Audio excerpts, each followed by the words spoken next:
The last customer had left Cole Automotive at 9:30, and Ethan Cole was still there at 10:30, sliding under a 2009 F-150, with a flashlight clenched between his teeth. Outside, Denver was disappearing.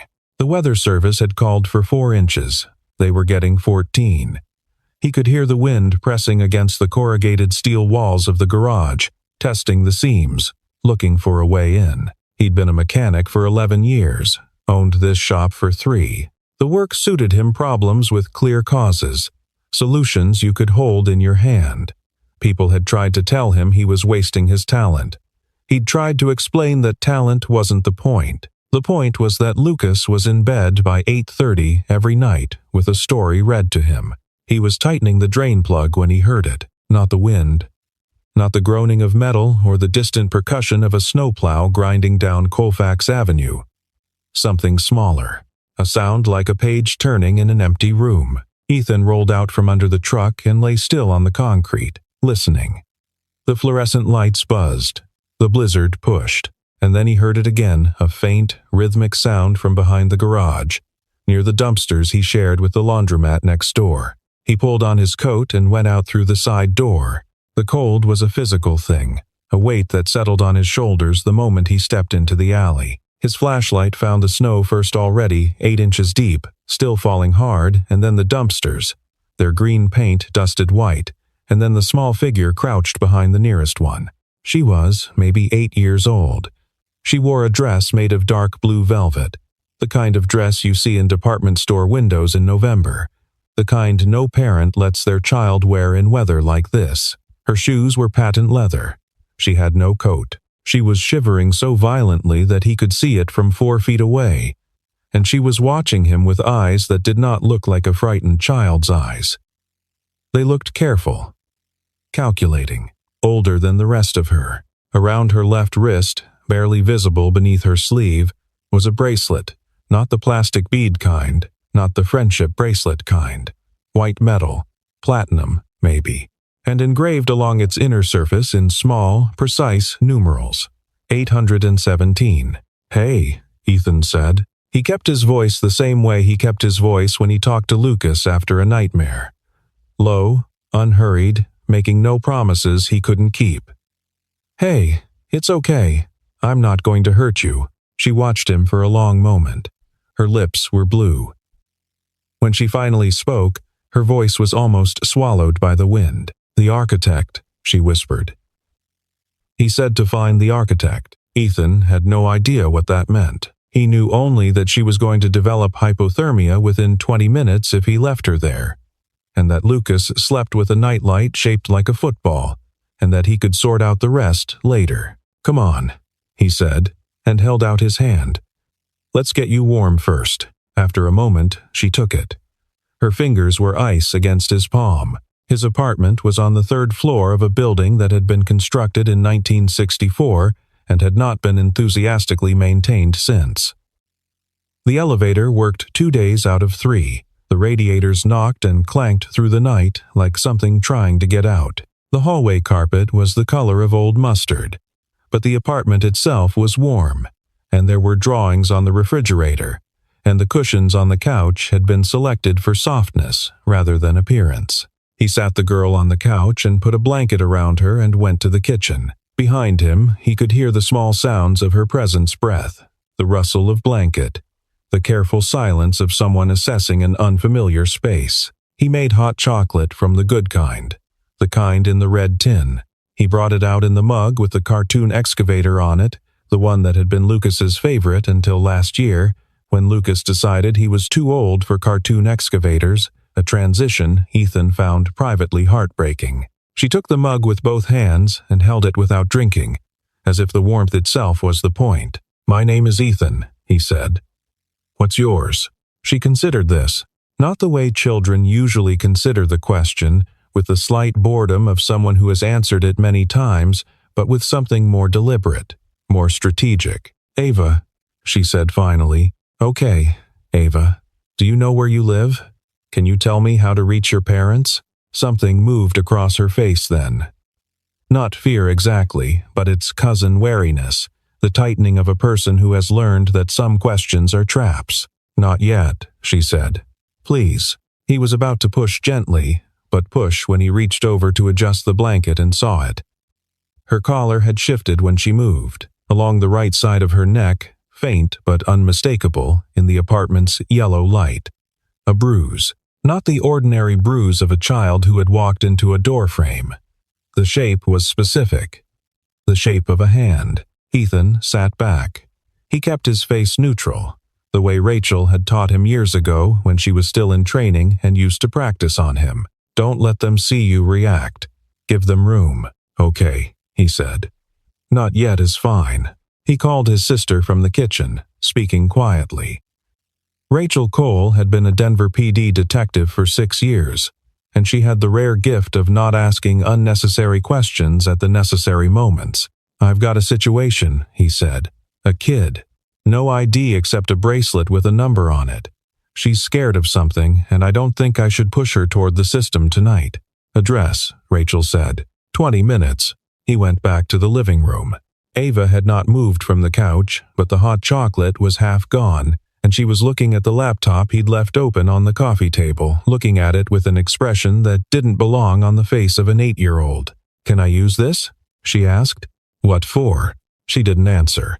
He said yes anyway, and within 40 seconds she had located his Wi-Fi, connected without asking for the password, and pulled up what appeared to be an architectural schematic of a building he didn't recognize.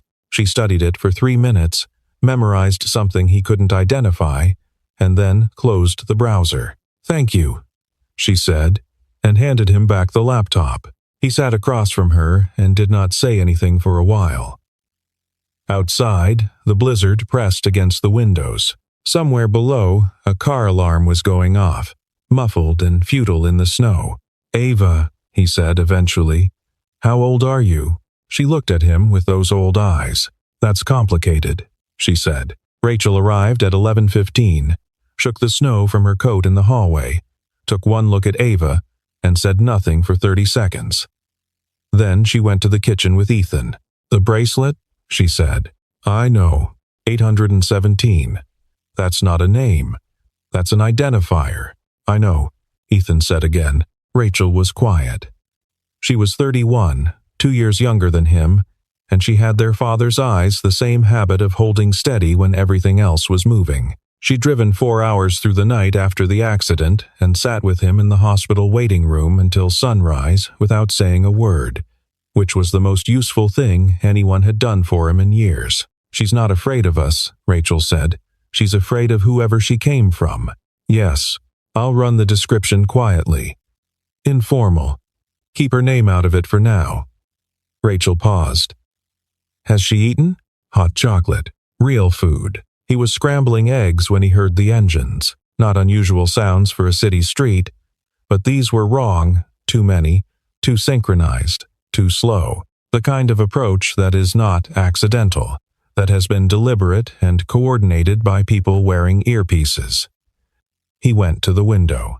3 black Range Rovers, no license plates, parking in formation across the street, blocking the intersection at both ends, the kind of parking that announces itself as a statement rather than a necessity. Men in dark clothing were getting out. He counted 7 before he stopped counting, and then the door of the middle vehicle opened and a woman stepped out. She was perhaps 50, though she moved like someone who had decided that age was a negotiation she intended to win.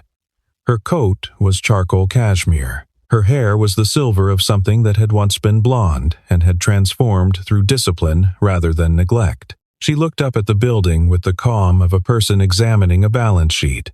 "Behind him," Ava said. "She's here." Her voice was completely flat. The flatness of someone who has run every scenario and reached a conclusion they don't like. "Who is she?" Ethan asked. "Vivienne Laurent," Ava said. "She owns BioNexus Incorporated. She's worth approximately $14 billion. A pause. "She also owns me." Ethan turned from the window. "That's not a thing," he said. Ava's expression was patient, the patience of someone explaining a complication they have not caused. 3 years ago," she said, Vivian Laurent's daughter died of leukemia. Her name was Ava. She was 8 years old. She touched the bracelet on her wrist without looking at it. I am not that Ava. I am what her mother built afterward, a biological construct designed to receive Vivian Laurent's consciousness. A backup, what the engineers called a reserve unit. She looked at him steadily. My designation is 817. There were 816 before me. None of them survived the calibration process. The lobby intercom buzzed. Rachel had her hand on her service weapon. Ethan was standing between Ava and the apartment door. The intercom buzzed again. She'll offer something first, Ava said. She was right. The voice that came through the intercom was composed, almost warm. A voice that belonged to someone who had given a great many presentations to rooms full of people who needed to be convinced. Mr. Cole. My name is Vivian Laurent. I understand you found something that belongs to me. I'd like to discuss returning it. There's no need for any of this to become complicated. Rachel looked at Ethan. He shook his head. Nothing that belongs to you in here, he said into the intercom. A pause. When Vivian's voice returned, the warmth had been professionally rearranged, not removed, but repositioned. I'm afraid that's not quite accurate, Mr. Cole. What's upstairs with you is a patented biological system. BioNexus property, serial number 817, that has been operating outside its authorized parameters. We need to retrieve it for maintenance. If you cooperate now, we can avoid any misunderstanding about your role in this situation. She means, Ava said quietly, that if you hand me back, they'll probably let you go. Probably. And if I don't, then the story they've already prepared goes public. Missing child. Armed man. They've done this before, with earlier units. Ethan thought about Lucas asleep in the next room, in his bed with the football nightlight, having no idea. He thought about the bruise on Ava's neck and the 816 designations that came before her. Rachel, he said. Already on it, Rachel said, moving toward the hallway. Ava stood up. She walked to the wall socket near the bookshelf, the one that had been sparking intermittently since October, the one Ethan had been meaning to fix for 3 months, and she pressed 2 fingers against the outlet cover. The lights went out. Not just his apartment, the whole building, and then, a half-second later, the block. I've isolated the building's main circuit and introduced a feedback loop through the shared utility panel, Ava said in the dark, as casually as someone reporting weather. It won't hold them long, maybe 4 minutes. How Ethan started. Carbon lattice skeletal integration with basic conductive interface, she said. I can explain later. Right now we need to go down, not up. He grabbed his keys and went to Lucas's room, scooped the boy up without waking him. Lucas made the half-conscious protest of a 7-year-old lifted without warning, then settled back into sleep against Ethan's shoulder with the total trust of a child who believes completely in the person carrying him. They went down the stairs in the dark, Ava leading, Rachel covering their rear, while outside the flashlight beams of 7 men in dark clothing swept across the snow below. He was back on I-25 before Ethan allowed himself to breathe normally. Lucas slept against his arm. Ava sat very still beside him, watching the highway. At 2 a.m, Rachel's phone buzzed. She handed it back without comment. A news alert, Amber Alert Denver man suspected in child abduction. His photograph, his name, his address. Below that, a $10 million reward. The next alert. Cole Automotive on South Broadway was on fire. Undetermined cause, likely electrical. He had not renewed his fire insurance in January because the premium had gone up and the March transmission job was already spoken for. 11 years of work. The hoist he'd rebuilt himself. The toolbox his father had given him at 23.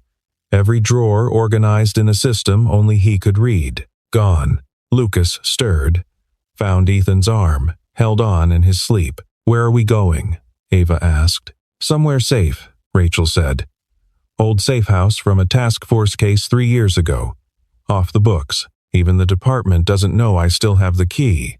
She drove with the composed efficiency of someone who has been in bad situations before and found that composure is the only useful response. Ethan watched the Denver skyline shrink in the side mirror, the orange glow where his shop used to be fading into the general white blur of the blizzard. He thought about what it would take to rebuild. He thought about the photo on his refrigerator at home, the one of Lucas at age 4 in the front seat of the F-150, wearing Ethan's old work cap. That was probably gone too. He made himself stop thinking about that. "Ava," he said. "Who is the architect?" She was quiet for a moment. "The engineer who designed me," she said. "Dr. Marcus Holt. He was Vivian's lead researcher for 11 years. He left BioNexus 8 months ago." She paused. "Before he left, he encoded a message in my behavioral matrix, an instruction. If I ever had the chance to run, I was to find him. He said he could reverse what was done to me, make me independent, permanent, not a vessel, a person. Where is he?" "San Francisco." Rachel and Ethan exchanged a look in the rearview mirror. "Of course he is," Rachel said. The safe house was a bungalow at the end of a gravel road outside Brighton, 40 minutes north of the city, surrounded by scrub and frozen fields. It had 3 rooms, a wood stove, and running water. Rachel had stocked it with canned food and a first aid kit during the task force operation, and never cleaned it out. Lucas woke up as they pulled in, assessed the situation with the pragmatic curiosity of a 7-year-old who had learned that unusual situations were usually interesting, and asked if there was cereal. There was not. There were crackers and peanut butter, which he accepted as a reasonable substitute. While Lucas ate at the kitchen table and drew on the back of a paper bag with a marker Rachel found in the junk drawer, Ethan sat across from Ava and she told him the rest of it. She spoke the way she did everything precisely, without embellishment, no expectation of comfort. It took 30 minutes. By the end, the stove had taken the worst of the cold out of the room. Ava was not a clone. She was a biological construct built on Vivian Laurent's DNA and engineered to approximate the age of 8, the age the original Ava had been when she died. Her skeleton incorporated carbon lattice structures with the tensile strength of titanium. Her nervous system included conductive pathways allowing limited interface with electrical systems. She required an enzyme supplement every 24 hours. She had not received one in 19. The consciousness transfer Vivian intended was 3 days from readiness. The final stage required Ava connected to BioNexus's primary server infrastructure in San Francisco. Once completed, everything Ava had become in 8 months, the emergent personality her designers had not planned for, would be overwritten.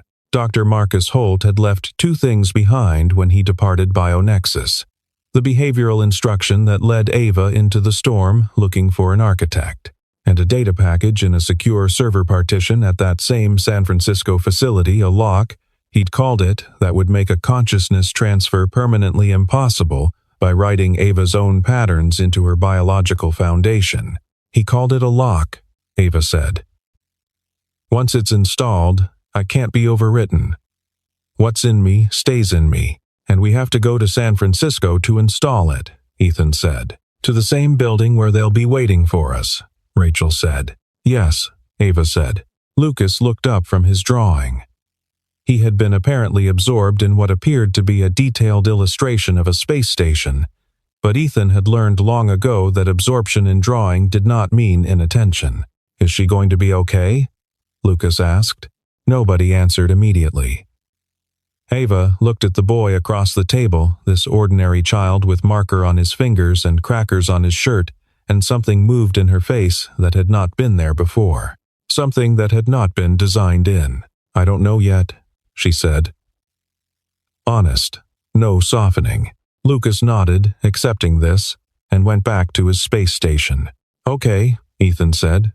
"Then we go to San Francisco." Part 7, Chase on a Frozen Highway. They left at dawn in Rachel's Subaru, cutting south through Pueblo and over Raton Pass into New Mexico, where the roads were clearer and the pursuit was, for a few hours, less organized. The bounty hunters found them outside Albuquerque. 2 vehicles, one ahead, one behind professional, not hiding it. Rachel took a gravel maintenance access road at the first opportunity and drove hard until the trailing pickup hit black ice and went sideways into a berm, blocking the road. The second didn't follow. They traded the Subaru for a cargo van in Flagstaff, cash, and drove through the night with the heater on high and Lucas asleep in the back. In Barstow, they stopped for the enzyme. Dr. Holt had encoded the approximation formula in Ava's behavioral architecture. The compound could be built from precursor chemicals available at veterinary supply distributors. Not perfect, but it would hold. A man named Chester Webb sold them what they needed for cash. No questions, and they were back on the road before midnight. "How are you feeling?" Ethan asked. "Better." "I'm trying to decide if that's the compound or something else. Could be something else," he said. "Yes," she said quietly. It could. BioNexus occupied the top 7 floors of a 40-story building in Soma, the kind of architecture that announces its own importance, all glass and geometric angles, lit from within at night so it glowed like a lantern against the bay. Dr. Marcus Holt met them 2 blocks away, in a hotel parking structure, at 4 in the morning. He was 53, small and precise in his movements, with the careful eyes of someone who has made a catastrophic mistake and is spending whatever time he has trying to correct it. He embraced Ava not quite the way you embrace a child, but the way you embrace someone you created and feel responsible for in a way that has no clean name. "How is the approximation holding?" he asked. "Well enough," Ava said. "Good. We have approximately 3 hours before the overnight security rotation." He spread a tablet on the hood of the van, showing a floor plan Ethan recognized from the schematic Ava had pulled up in his apartment 2 nights and a lifetime ago. The primary server partition is on 38, climate-controlled, maintained at 52 degrees. There's one biometric checkpoint between the main corridor and the server room. The scanner uses retinal recognition. "My retinal pattern is enrolled," Ava said. "It was calibrated here." "Yes," Marcus paused. "I have to tell you something before we go in. The lock I built, it's stable. Once installed, it's permanent, but permanent means permanent in both directions. If we do this, you will never be able to be optimized. Updated. Altered. What you are right now is what you will always be. Biologically." He was watching her carefully as he said it. "I know," Ava said. "I've thought about it."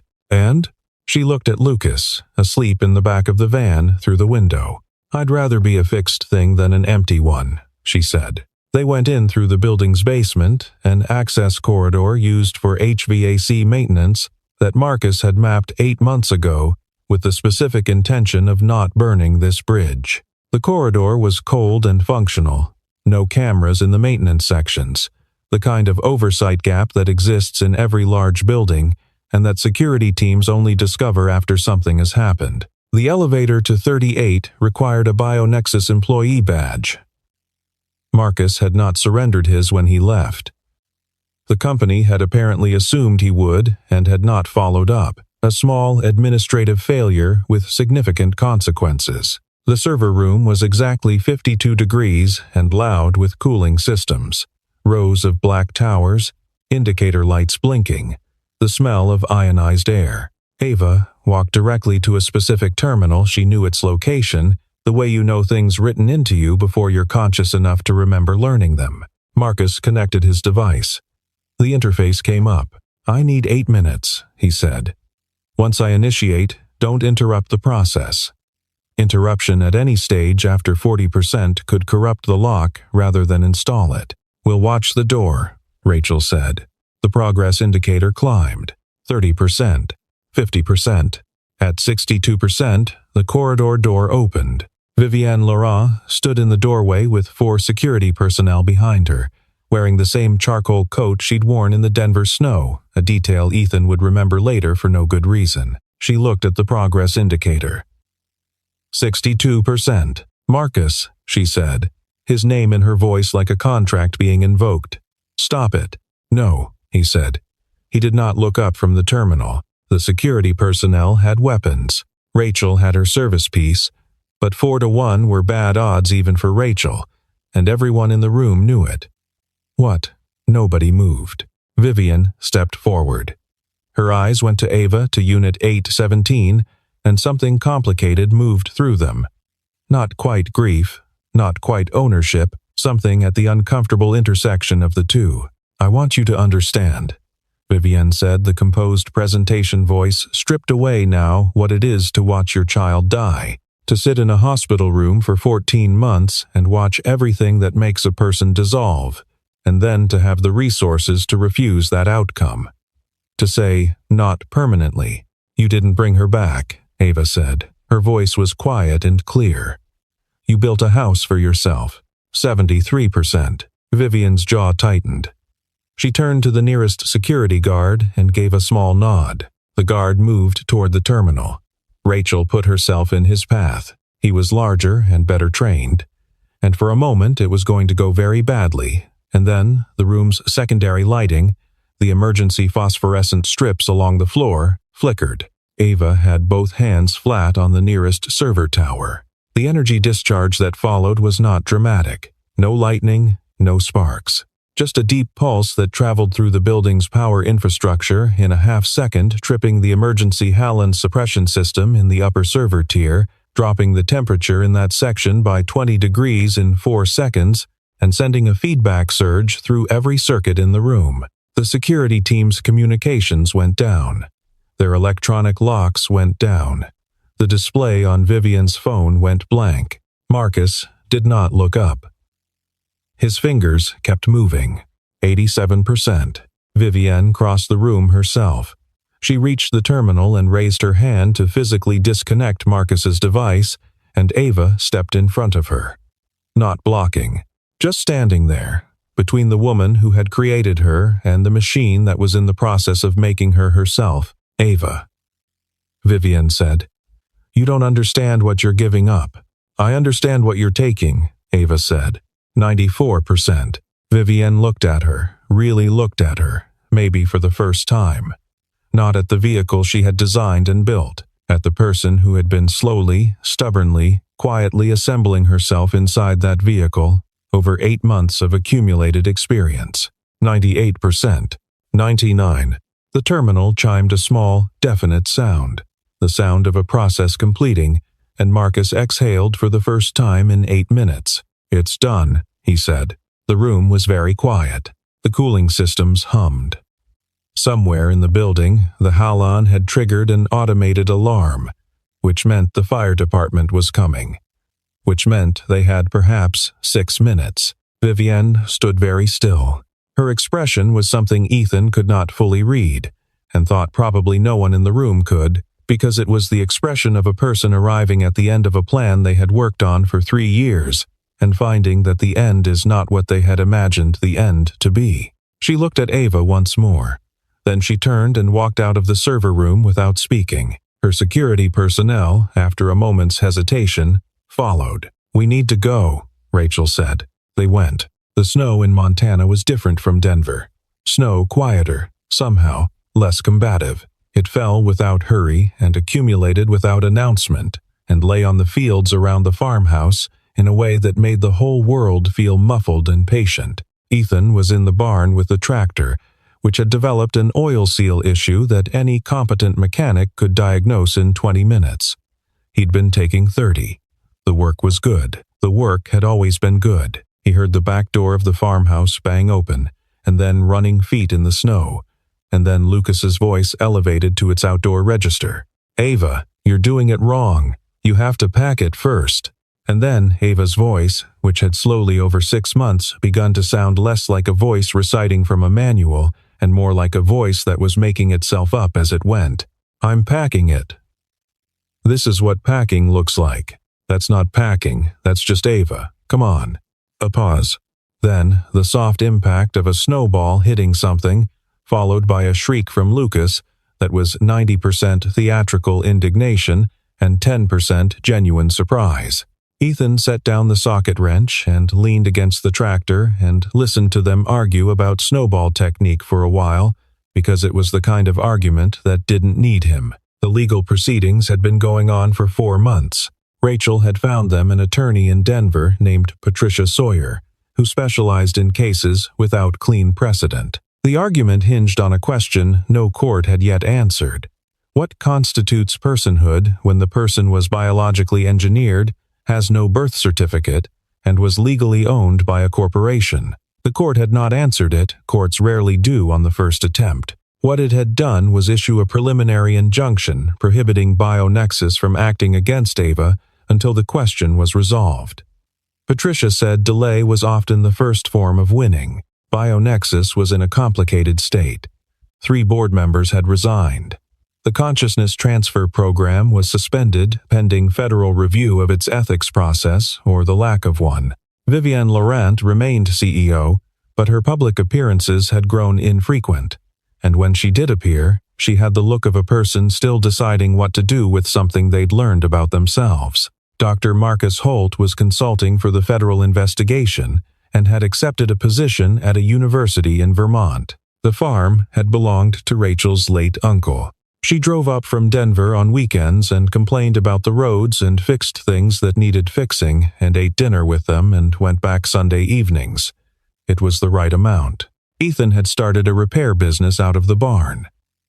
Slower than the shop on South Broadway, but he was available when Lucas got off the bus at 3:15, and the commute was 11 steps. He went out into the cold and found Lucas and Ava in the field, engaged in what had clearly escalated from an argument about technique into a full territorial snowball conflict with fortifications. "You're both doing it wrong," he said. They turned with identical expressions of competitive displeasure, which made him laugh the quick, involuntary kind. "Show us, then," Ava said. He packed one properly palm pressure, not too tight, and threw it in a gentle arc that landed exactly where he meant it to. Lucas threw his hands up.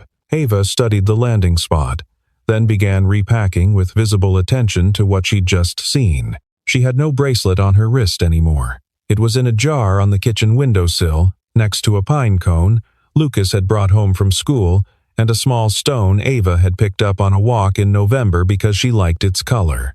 A collection of things that didn't mean anything to anyone else. The beginning of a personal history. The snow kept falling. It fell on the farmhouse and the barn and the field and the fence posts, and on the 3 of them standing in it, arguing about the proper construction of a snowball, and it kept falling after they went inside for hot chocolate, and it was still falling when Lucas fell asleep at the kitchen table with his head on his arm, the way he sometimes did when he'd used up everything he had. Ava watched him sleep for a moment. Then she looked out the window at the white field. "Ethan," she said. "Yeah. Is this what ordinary feels like?" He thought about it. The ticking of the wood stove, the blue dark outside the window, Lucas's breathing. "Sometimes," he said. The best times. She considered that, as she considered everything carefully, thoroughly, giving it its full weight. "Okay," she said, and she sounded like someone who had just decided to believe something difficult and meant it. "Okay." Outside, the snow kept falling, patient and quiet, covering everything equally.